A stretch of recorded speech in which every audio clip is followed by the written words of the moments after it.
This is Advisor 3.0, a show designed to help you as a financial advisor elevate your professional practice, transform your clients' lives, and take your business to the next level. I am Abraham Okosoyan. Welcome to the show.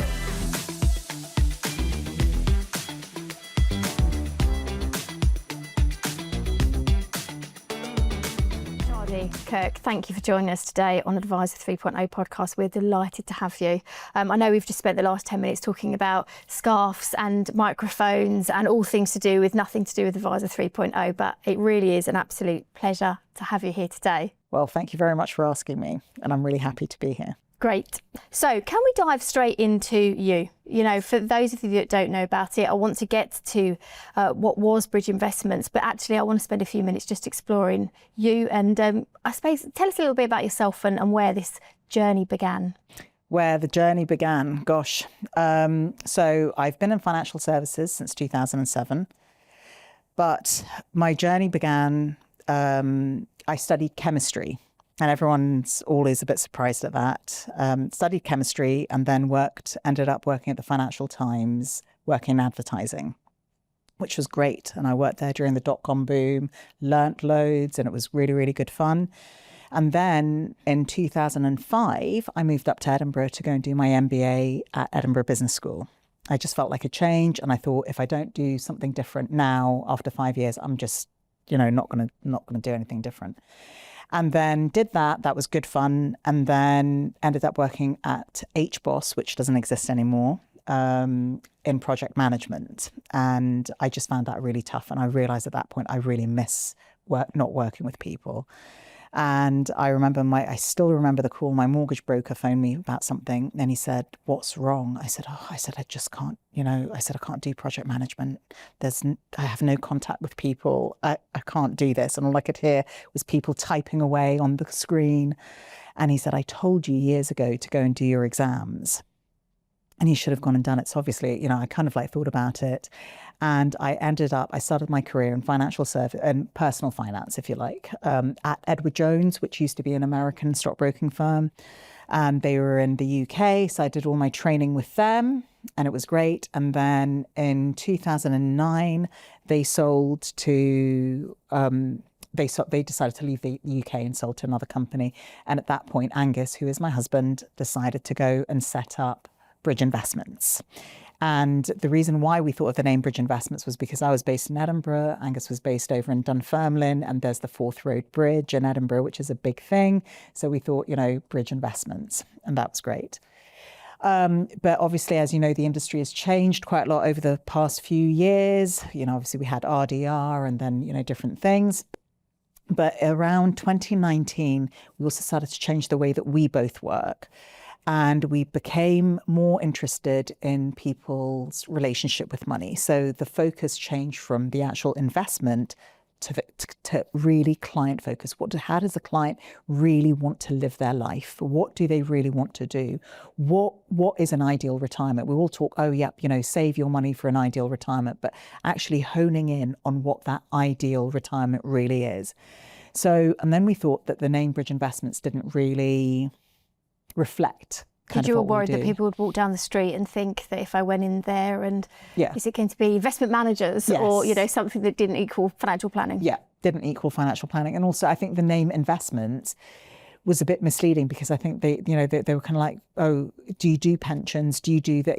And I think the name investment can also just make people a little bit, I've got to have millions and millions to, kind of invest. And so we did a whole rebrand.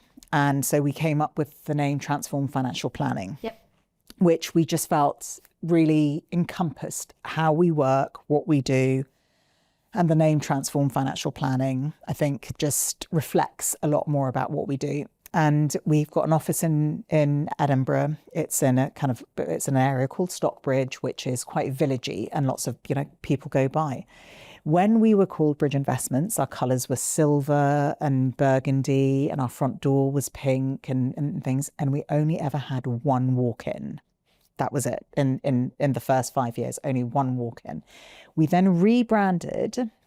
And since we rebranded in 2022, we have had 20 walk-ins Right. of which so far 10 of them, is it 10? Could possibly be 11 this week once we do something. 11 of them have been ideal clients. So what colours are you now? So now our colours are sort of like a bluey green. The back wall, as opposed to being burgundy, is like a mint green with a splash of orange. And I don't know, and is it the name? And because they come in and they go, oh, how long have you been here? And we then go, oh, but we used to be Bridge Investments. And they go, oh, but, but I genuinely think the name financial planning, transform financial planning, I think it's just made people be able to relate to it a lot more. So you spoke then about the change of colours. Did you actually then go on to do any research with regards to whether or not blue or orange had more of a meaningful impact over silver and pink front doors? Not necessarily that. I think it was just the branding. We worked with Yardstick. Yeah. And so we went through colours. We just thought that the burgundy and the silver was a little bit staid. Yep. And it was quite dark. And we just wanted to lift up. Also, our middle son, Brody, loves the colour orange. So orange has always featured in everything that we do. Like we've got orange cushions at home and things. And when we were doing the thing, it transpired that orange is the colour of optimism. So we just added, we just wanted a bit of a splash. So when we were going through the colours, we looked at the blue and the mint green because it just looked lighter. And then we just added the splash of orange just for, kind of like some colour into it. And so it was really, really nice. So you touched upon there that, walk-ins is one metric, had gone from 1 to suddenly 10, potentially, 11 ideal clients, or 20 walk-ins with 20 potentially walk-ins, 10, yeah. 11 ideal clients now. Just talk me through a little bit more of that client engagement then. So actually the word transform, people are walking through the door. What's the first typical sort of questions or engagement that you do as a firm to kind of explain a little bit about the journey they're about to embark on? So they come in and they say, I was just wondering if I could speak to somebody about my pensions. I happened to be sitting in our reception area the other day, and it's not a big office. So we've got a reception area. Angus has got his office and I've got mine. And Danielle, who works with us, she sits in the reception area. And I happened to be sitting in there talking to her, and a guy just kind of like came in and he said, I was just wondering if I could speak to somebody about my pensions. He said, I'm coming up for retirement and just wondered if I could, have a chat with somebody. And Danielle just kind of like had a chat with him, said, what is it specifically that you're kind of like looking for? And she just gave him our brochure. And he said, look, if you want to look through this. And he said, can I just make an appointment? And he said, can I have how do you work? And she always says, you can have the first introductory meeting is always free of charge. And I don't like saying free of charge because it's just really for them to get to know us and for us to get to know them. Yeah. That's it. So it's an opportunity for us to tell them about what we've done. But we have, in the past couple of years, worked with Dan Graham from, Next Gen, Doc Finchy, and we've updated all of our brochures and all of our terms and conditions and things like that. So he's done a brilliant job on totally rebranding everything, even down to our presentations and the materials that we work with. And aesthetics really do matter because our brochure really lays things out really well. And even our terms and conditions before, we'd have to go through all the, small print and explain to people what was going on. But now it looks really nice and it's really clear. And you can actually see people reading it because it looks nice to read.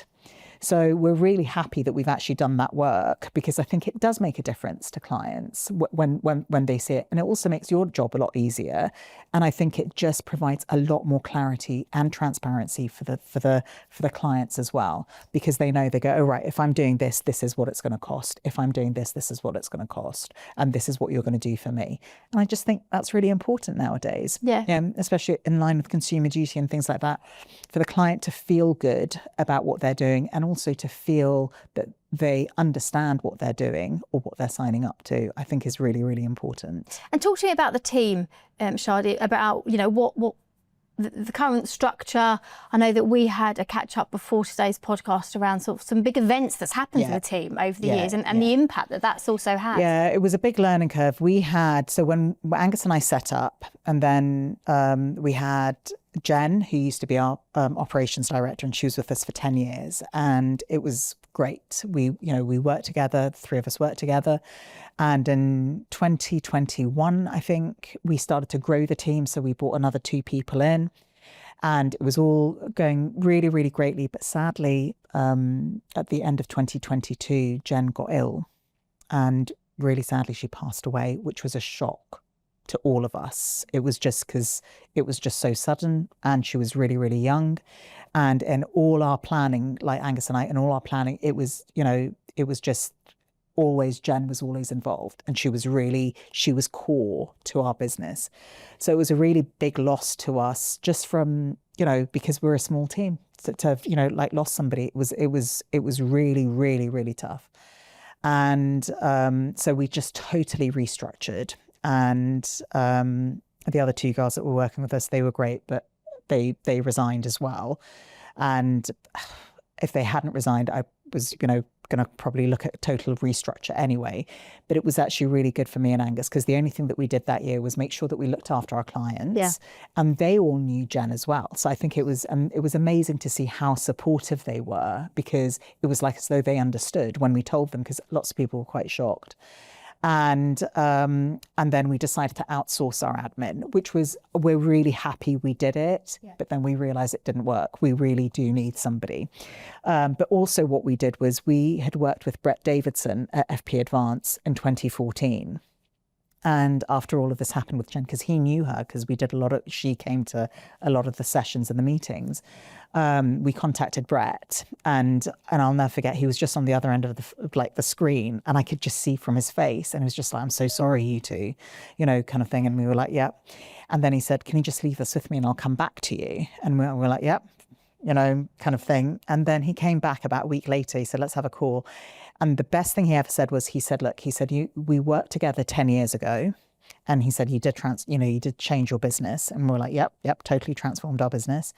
And then he said, but the industry has changed. I've changed the way that I work. You guys have evolved over 10 years. How would you think if we did this all again? And we did. And now we're in our second year of a 3-year program with him. And it's probably at that time, it was the best thing that we've ever done again, which has been really good. So essentially the business has kind of almost been on 3 journeys, from inception to then sort of part 1, and then the world turned upside down with Jen's passing and therefore made you and Angus look at the world again. Yeah. And you're in this journey now. Yeah. How do you break those 3 segments down? Well, I think the one consistent thing that has followed all the way through has been our clients. So that's been our big thing. So the clients always come first. So we've always, kind of like had them first. Every business evolves. Nothing stays the same. It does evolve, and nothing, that was a big, massive shock to us with what happened with Jen, because all of a sudden I was like, oh, right, now I've got to put a compliance hat on. Now I've got to do this. Now I've got to do that and things. But actually it was a good experience. Yeah. It was a way that we reviewed absolutely everything, took a look at everything. We're working with Dominica on our processes. We have done a lot of work with advisor outsourcing with Sarah Challinor there. That has been, I've learned so much just from doing all of those things. So that side has been really great. And then we made a great hire, and we got Danielle in, and she has been absolutely integral, which has been such, at that point after Jen, I was just like, oh, I'm just never going to be able to, find anybody. But Danielle, very different to Jen, but absolutely amazing. Yeah. And the clients love her, and it's really lovely. And everyone, it's just changed, it's evolved. Nothing stays the same, it evolves. And I think it's part of the industry as well. And I guess what fascinates me is it's kind of something that we bump into a lot, where we focus on financial advisors don't set out their career to be business owners. Yes. And therefore you suddenly find yourself, as you've just described, with one functionality, which is to be an advisor, and then all of a sudden a second functionality, which is to suddenly have 7 different hats potentially. Yeah. How have you found that? Because actually you went from a chemistry degree, which, by the way, little birdie tells me wasn't your first choice, but maybe we'll expand on that in a minute, and you can tell our viewers. And then into a journey where you've then sat exams, into a landscape which is kind of then seen you become business owner with your husband, which, some people may say the best thing I ever did. Others would say I couldn't think of anything worse.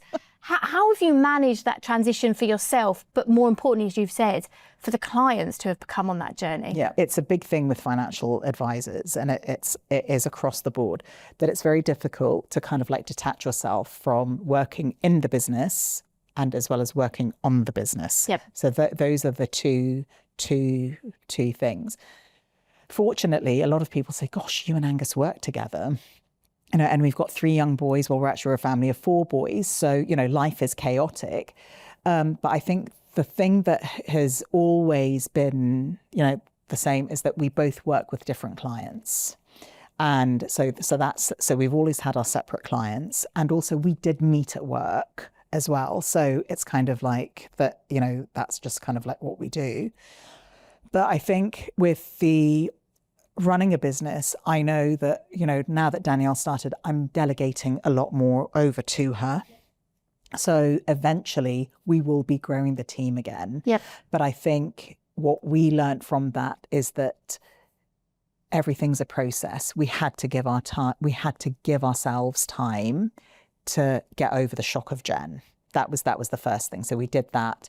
And then, gradually, you kind of like sort different things out. And then, so hopefully, Danielle's going to be progressing more into an ops director. So I really strongly believe this, that if you're a financial advisor firm, you cannot do everything. Yeah. And I have really, really learned that you can't do everything. You can't be seeing clients. You can't have your compliance hat on. You can't do this. You can't do that. You can't do everything, because somewhere something's going to, kind of like snap. Yep. So I have started to give her more responsibility, and then hopefully eventually we'll end up growing the team. Do you and Angus financial plan the same way? We touched on, and it'd be great to kind of dive a little bit more into that about, you were doing financial planning, coaching, well-being long before it became kind of what it is today. Yeah. I think we both went on a journey. So Angus is a registered life planner with the Kinder Institute. So he did that. I went on a different journey. So I got my coaching diploma. I'm an NLP practitioner, and I'm a MBIT certified coach. So we both went on separate journeys, but I think that stemmed from learning things from our clients. And we became fascinated in how people make financial decisions. Mm-hmm. And everyone's different. Every single one of our clients, none of our clients are all the same. But we became fascinated about how people begin to enjoy their lives, what becomes important to people, how that, what is it that makes them make a decision? What are what fears do they have? And we just became really fascinated in it. And then it totally changed the way that we work with clients. So often when we sit there and we ask clients questions, we give clients the time and space to actually think. Sometimes we're just not talking, and the husband and wife are just chatting, and they actually say, we never get a chance to talk about this. So when we sit down with our clients, it's not just about, okay, how much have you got in your pensions? This is what you're going to get at the end of it if you do X, Y, Z. We don't have that conversation with clients anymore. It's more about how they want to live their life. That seems like an easy question, but I'm guessing not one that's easily answered or has an obvious answer for most clients. It doesn't, but people, suddenly sit there and think, and I say to all of them, just forget about the money side of it. The money is only a conduit to what you want to really do. And the result is how you do money is how you do everything. And so when I sit down with clients who are, let's say, like coming up for retirement, some of them say, we want to move, we want to go and live by the sea, or we want to downsize and we want to go and live in the country, or we're happy where we are. But, sometimes some people say, I just want to be able to go down to 3 days a week. Just every situation is different. But when you ask questions from people, and people just, it's almost like one of my clients said to me one day, she said, I just feel so much lighter. I just feel that I've just, whatever I've kept, now that I'm actually speaking it, I can see it. And people you know, we all live busy lives. We're all busy, indeed. you know. Yep, you might be sitting there having dinner with your husband, but, you know, you might be thinking, oh God, I've got to get to work tomorrow. I've got to go and do this. I've got to go and do that. People genuinely don't have the time and space to think. And I think it's just transformed the way, and I keep saying transform, although we run Transform Financial Planning, but I really genuinely think it's transformed our relationship with clients. Did that word feature as part of that thinking, or is it more coincidental now the years have gone by? No, I think it kept, that was the word that kept coming up. You know, as we were doing the things, and we thought about, you know, kind of like what we do when we're doing our business planning. And ultimately, we know our aim is to transform people's lives. We want them to have a better journey from being with us. And that's the core thing. So sometimes, you know, the hardest thing for us as financial planners is, you know, when something happens to a client. Yeah. Because you've developed a relationship, you've worked with them for, you know, Angus has been in the industry since 1999, and, you know, he's had clients that he's taken from, you know, their 40s on. And, you know, sadly, when something happens, it's, you know, you feel that pain because you've shared a journey with them and you've helped them. Or sometimes when you sit with the family and you suddenly sit there and you think, okay, I know a lot more than, you know, what everybody else, you know, kind of like knows. And that's the thing. But it's the beauty of the business, you know. It's building relationships. You mentioned earlier on, as part of your kind of almost overhaul again, if I can use that word, with Brett, and that you're in, I think, did you say stage 2? Yeah, year 2. Sorry, year 2, beg your pardon, of a 3-year programme. What's the focus then on that year 2 bit right now for the business? What's kind of the doubling down the effort? So we've looked at processes. I mean, we looked at RMI when we first did it with him. So we looked at RMI in a very, very different way. And so the first year is kind of, you know, sort of like segmentation, looking at your segmentation. And the thing is, I do believe that, you know, you can't just look at something once. It has to be, you know, reviewed anyway. You have to go back because things change. You know, you get new clients on, you know, sadly clients kind of like pass away. So, you know, demographics just naturally change, or you get, you know, like referrals from different people, you know, so the demographic of your client base automatically changes, or those people who were planning their retirement are now retired, you know, so the demographics do change. So we've done segmentation this year. We've done a lot on processes. So that's another thing. But we've actually done quite a lot of the work on our processes. But just for those that are listening, and I'm sorry to interrupt, when you talk about processes, can you just elaborate? Is that business processes in terms of running, or shaping clients' financial planning processes, or a bit of both? Okay. A bit of both. So it's about, so we've done a lot of work on the client journey. Okay. So there is that we've put a lot of effort into that client journey. So from onboarding a client. So when somebody comes in from, you know, right in, well, as I can say, they've walked in through the door. Yep. What experience are they going to have? What kind of a journey are they going to have? Are you able to pick out a couple of key points that you've changed in that journey? So as much as, you know, let's say, like, you know, I might sit down with them and have that, you know, initial meeting with them, we're now also introducing Danielle quite early on into it. So she has that open dialogue with them. We make sure that we keep the client updated at all times when something's happening. So, you know, if they've signed an LOA or if they've sent something in, somebody sometimes has to send in a form or something like that, we immediately let the client know that has kind of like been done. And we just make sure that they, you know, effectively that they feel that they are being cared for when they come in. What we don't want is, so our main focus is, you know, looking after the client and making sure the client never has to chase up. Yep. That we always we've really become a lot more efficient with that. Not that we weren't before, but, you know, keeping the client updated, even if the client is doing something, and even if there is no news, Danielle still lets them know on a bi-weekly basis and says, look, I am chasing this up, you know, whatever it is, but I will keep you posted. So we've done that. In terms of the client journey, when clients come on board, we do say to them that we focus a lot on you first, and then the investment. So Angus does a lot of life planning with new clients who come on board. Yep. So that's a big shift that we've done before. Before we used to offer it to people, but now that's part of our process. So that's another thing. Internally, what we've done is, well, we've embedded a lot of the processes into IO. I'm not a technical person, but I know that a lot of work has been done on that just to avoid any minimize any mistakes that could potentially happen. So there is a process that has been actually embedded into IO so that, when our team gets, grows, that they know what process to kind of like follow. So like if for onboarding a client for the annual review, or if a client, might phone up for ad hoc advice as well. So, we let them know that. So those are the things that we have really focused on. I think the technology does help to make it a lot easier. And as I said, the nicer aesthetic, materials that we give clients, I think that makes it a lot easier.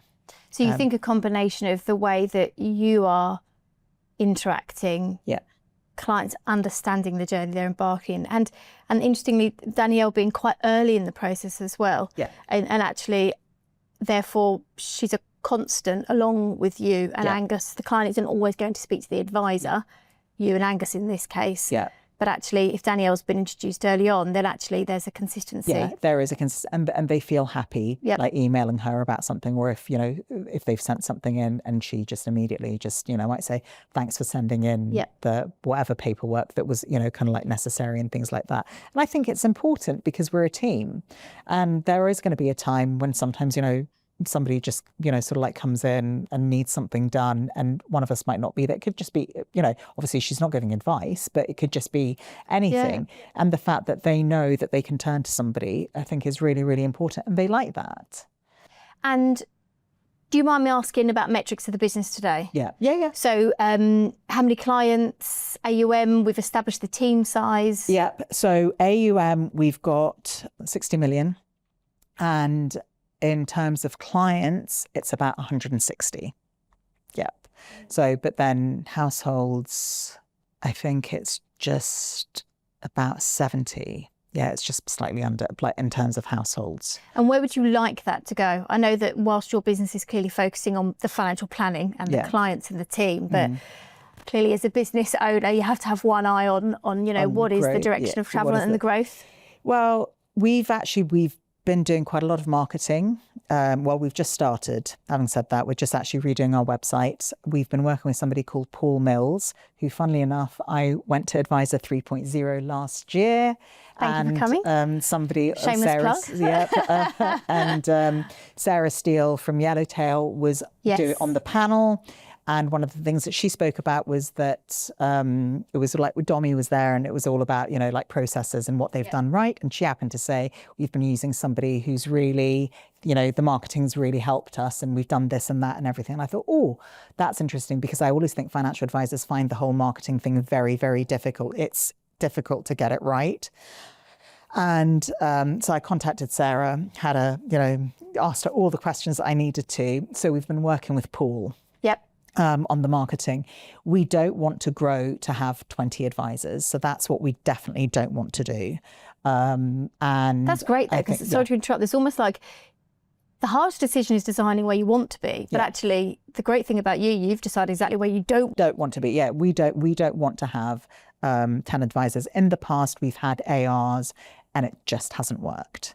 And I think because it's a lot of work, and it just doesn't work. What our ideal thing would be to bring in another advisor eventually, and who would eventually take over the business, that we could know that the clients are in good hands. That's what we'd like. And a lot of our clients say, are you going to sell to a bigger company and things like that? And we won't. That's what we've decided, that we're definitely not. I like the way that all the way through this podcast, you've kind of already answered my next question. Oh, right, okay. So I'm like, we're that in tune that she's already, so I'm like, so what's next? And is there an MBO on the cards, and what would you like? And now you've already answered that question. So we're so in sync on this podcast. It's like we've practiced. But no, people always ask that. Oh, kind of like up for sale. And sometimes there was a couple of people, that I'd met, and they said, oh, our firm's buying. And when Angus was at a barbecue, and he said somebody came and said, we're looking to buy and things like that. And we're not doing it. Compliment though. Yeah, it is. It's a great business. But and I think MBO then. So something that it would be of an interest to you in the future planning, to have somebody, as you say, either join the business or take it on and carry on its legacy. Yeah. That would be the ideal. To have somebody to kind of come in. I think there probably need to be two people. I don't think we could find another husband and wife who would do it. But you never know. Never say never, as they say, but you don't know. But that's what the ideal would be. And I think our clients, just to make sure that our clients are in good hands. And I think clients, it's about the relationship. Yeah. It is really, really about the relationship. When I went on maternity leave, Angus dealt with some of my clients, and one of my clients was doing quite a lot of things, and he had to, have a meeting practically every month because it was just the nature of the work that he was doing. And I came back after 6 months, and I kept saying to Angus, how's it going? How's it going? And he said, oh, it's all going really, really well, really, really well. It's all good. And when they had the last meeting and I was coming back, he said, Angus, it's been great, but I'm just glad she's coming back. And Angus was like, and I said, but equally, your clients don't always want to see me. I mean, if we have to, they will. But ultimately, it's about that relationship. That's what it is. And I think, that bond and trust comes with time. Absolutely. But equally, what we want our clients to understand is that we're a team. And I think they know that. So if there was something and I wasn't there and Angus had to do something, they're okay about it. But that's, or Danielle, if Danielle had to do something for them, that they'd feel good about. And I guess with all of your planning and future-proofing the business and thinking about kind of those next initiatives, how do you see financial planning evolving? Because you were doing something in your business long before it became what it is today, in terms of that coaching, that financial planning role. Yeah. What do you see changing moving forward? I definitely think the industry is going to change. I think that there is going to be more of a shift to that, but I think there's going to have to be a lot of work for that to be done. I don't think that somebody can suddenly just, read a book and learn how to thing with a client.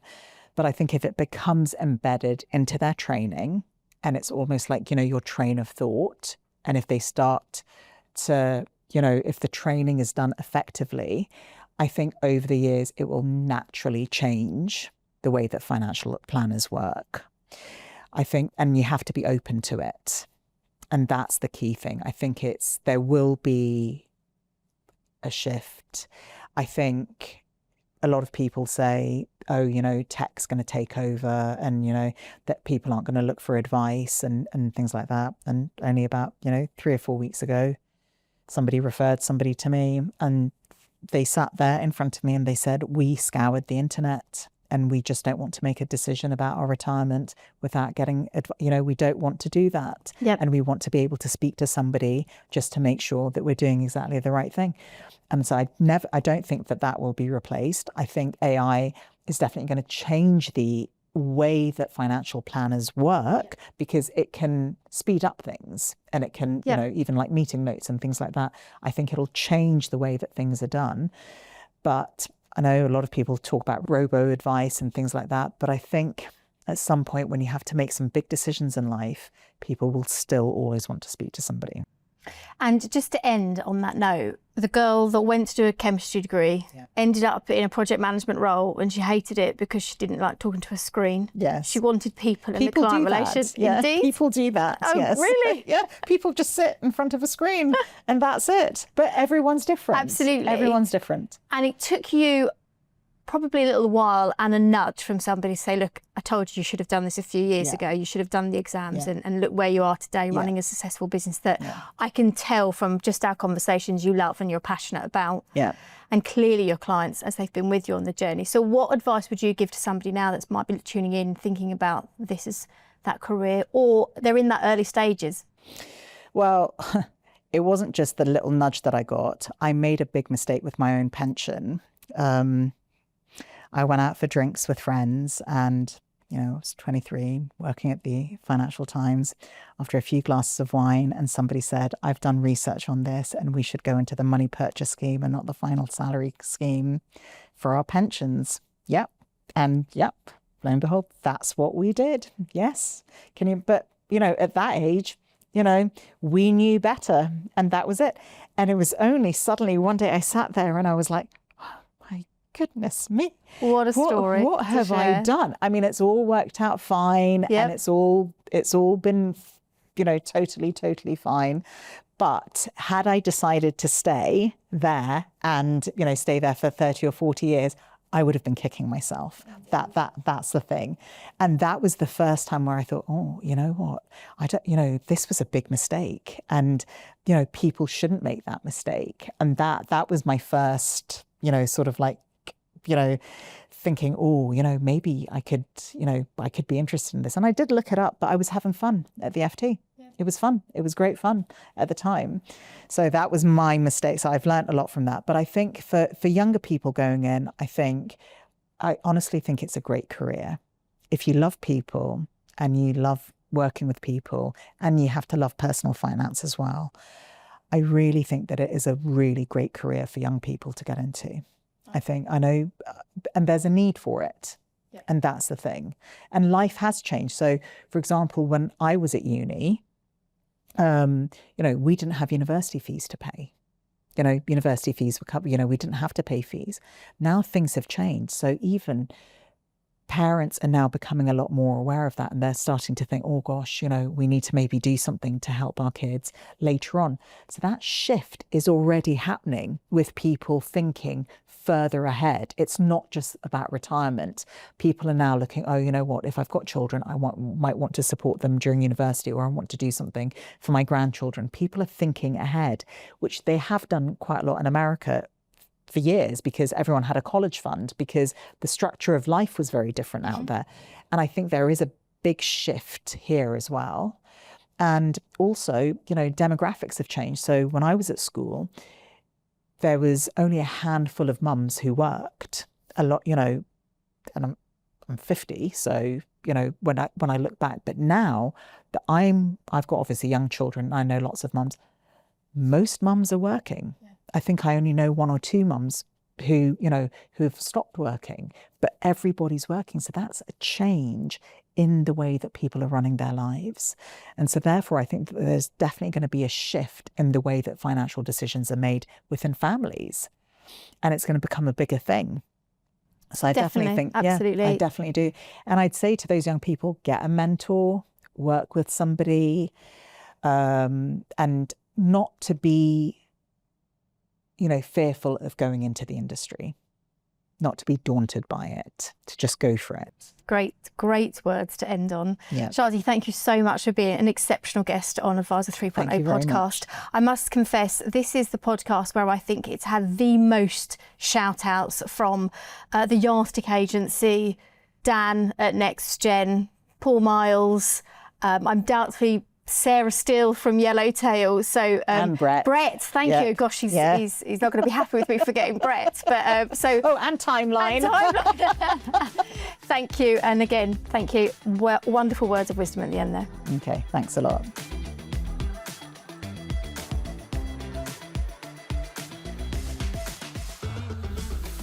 That's a wrap on today's show. Massive thanks to my production crew, especially Jake Osha, Melissa Canham, and the entire team. And of course, to our sponsor, Timeline, the market-leading provider of integrated planning technology and model portfolio service to advisors. I do hope you've enjoyed today's show. Head over to Apple Podcast and give us your review there. Until next time, goodbye.